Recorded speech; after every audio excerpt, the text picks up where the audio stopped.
Next up is our cooking tip speaker. And the cooking tip speaker this evening, this morning, or this afternoon, depending where you live, is Kimberlee Taylor. Kimberlee is working on the team collaboration pathway, and it is intro to vocal variety. Her speech is about weekly preparation. Being prepared for the week is imperative for busy people. Having your meals planned out and prepped on Sunday will save you so much time. Today's tip is how to prep easy, economical, and filling meals for the work week ahead. Please welcome Kimberlee Taylor, Weekly Preparations. Kimberlee Taylor. Woo. All right, you guys, I work 10 hours a day, 4 days a week. I spend 2.5 hours on round trip commute time. So during the week, I have zero opportunity to cook anything. So Sunday mornings is usually my prep day where I get everything together of what I want to eat for the day, for the week. And being that I'm at work, I leave here at 4:40. I'm at work at 6 a.m. and I don't get off until 4:30 p.m. Literally all of my meals are at work, at my desk. So I have to be prepared for that. So for this week, what I've done is I've made breakfast, and I'm going to show you how to make some ramen jars so that you can have for your lunches. So for breakfast, I have done steel cut oats in the pressure cooker.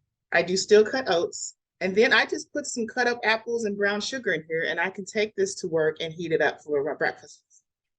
But what I'm going to show you today is how to make some ramen jars. So what we're going to do here, in order to have some variety in my lunch week, I'm going to make 2 different jars. Oh, thanks whoever did that.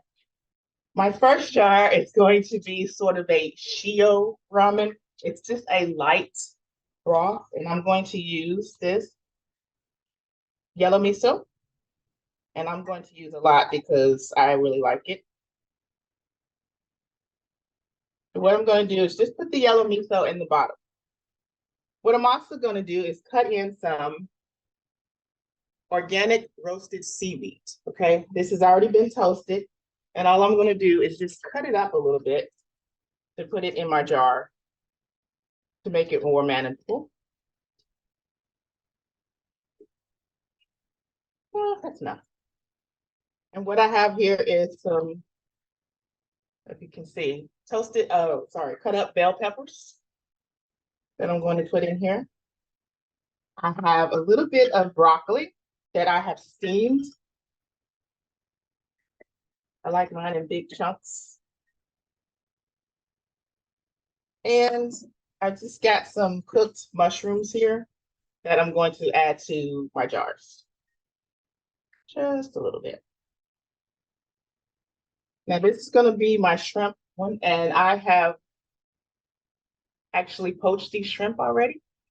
So you just throw them in however many you want. I'm going to actually make 2 shrimp jars.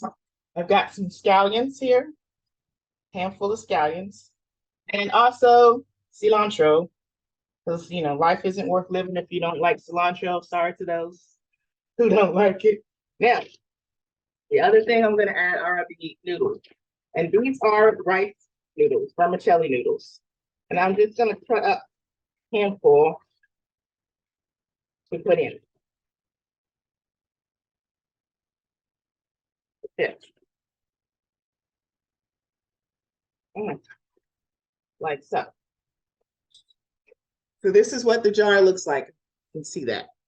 So when I get to work, all I have to do is add hot water to this. It's going to mix up, and it's going to make a nice faux ramen. For my second jar, I'm going to use concentrated mushroom base, okay, to make this a little more beefier. I'm going to put concentrated mushroom base, and then I have sauteed some little bitty steak pieces. I cut it up really finely, And I sauteed it in chili oil because I like spice. And to make it even more fiery, I'm going to add my Thai chili. Actually, I'm going to add one to the shrimp too, because I love extra fiery. And in this bowl, I'm still going to add broccoli and the bell peppers and mushrooms.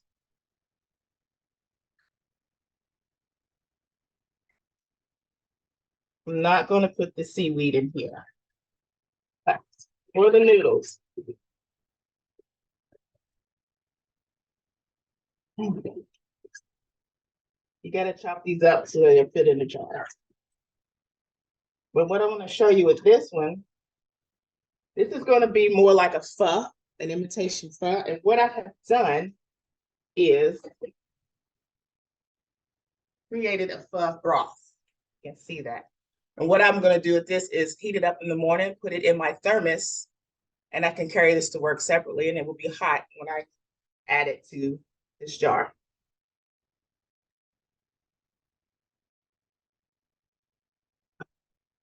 I'm going to add that, and while I'm at work, put this on tight, and I'm going to turn it upside down. That makes sure that my noodles get fully cooked. And I'm going to leave it for 3 minutes. And you can make 4 or 5 of these jars, and they last all week.